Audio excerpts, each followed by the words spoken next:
Hallo zusammen. Today I, a German, am gonna talk about 5 cultural differences between Germany and the USA. And in fact, we're talking about quite big ones. That's what she said. Let's do it. That's what she said as well. Let's begin with the video.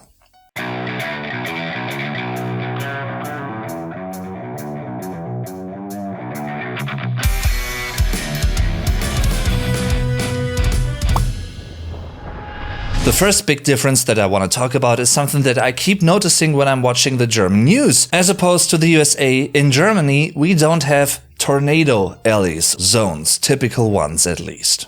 Yes, we also experience der Tornado, or die Windhose, every now and then in Germany. They exist. However, they can basically appear anywhere in Germany, and they are not focused on a certain region, which has to do with meteorological conditions for storms to actually turn into tornadoes and the like.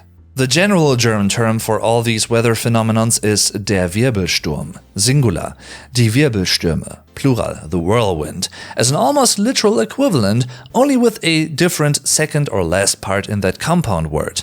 Der Sturm, singular, die Stürme, plural, the storm. According to meteorologists, there are usually between 20 and 60 tornadoes in all of Germany each year. Now, of course, the USA has a certain geological disadvantage in direct comparison, since the land's size is larger, but the numbers still speak volumes. Over 1,200 reported tornadoes in all of the USA, and compared to, 20 to 60 in Germany per year, I guess that's what you could call a difference. This whole topic also leads me to something that is related to this, which is the structure of buildings. In German towns and cities, even villages, you hardly ever come across a lot of buildings that were built from materials other than stone and bricks. Yes, you can also build wooden houses here, but they aren't as common in comparison.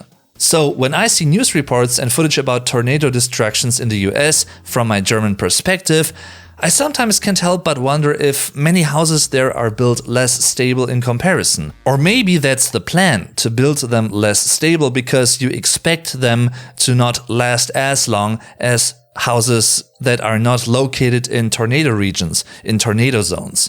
Maybe that's the reason behind it, I don't know.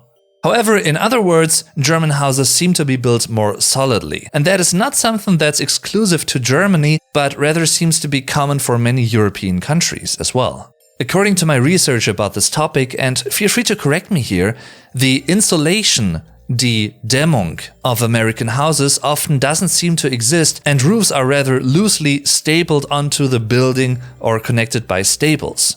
From a German perspective, this sounds really strange, to be honest. And I don't mean that in a pejorative way, don't get me wrong. In Germany, that description rather reminds of a garden shed or a wooden shed, for instance.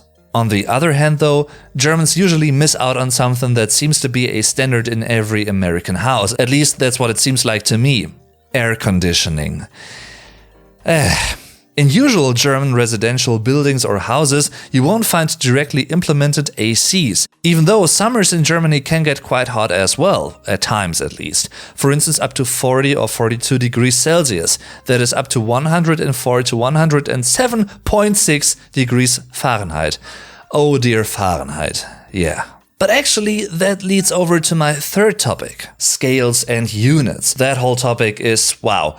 I mean, just when you think about it, it's quite ironic. In the USA, you're using the Fahrenheit temperature system. Fahrenheit was a German physicist, but in Germany, we don't use his temperature scale, his system. We use Celsius and utilize the metric system, centimeters, meters, kilometers, etc. They are totally common in Germany. I personally know that 1 inch equals 2.54 centimeters, but that's not common knowledge here at all, for instance. We don't use foot, inches, etc. So there's a high chance we might look confused when people talk about their height in feet and inches and their weight in pounds. Some Germans might even wonder what lbs stands for. But more about those and other scale differences and explanations in my video in the end card. There's also another big difference when it comes to the judicial side of things, the judicial system between Germany and the USA, especially court situations, court trials. Contrary to not all, but many court trials in the US, we don't have a jury system in Germany at all anymore. If you will, the role of a judge is more powerful and significant in Germany court trials, as in most cases it's just them who make a verdict, not a jury. But we do have something that is a little bit similar to a jury, die Schöffen, the voluntary judges.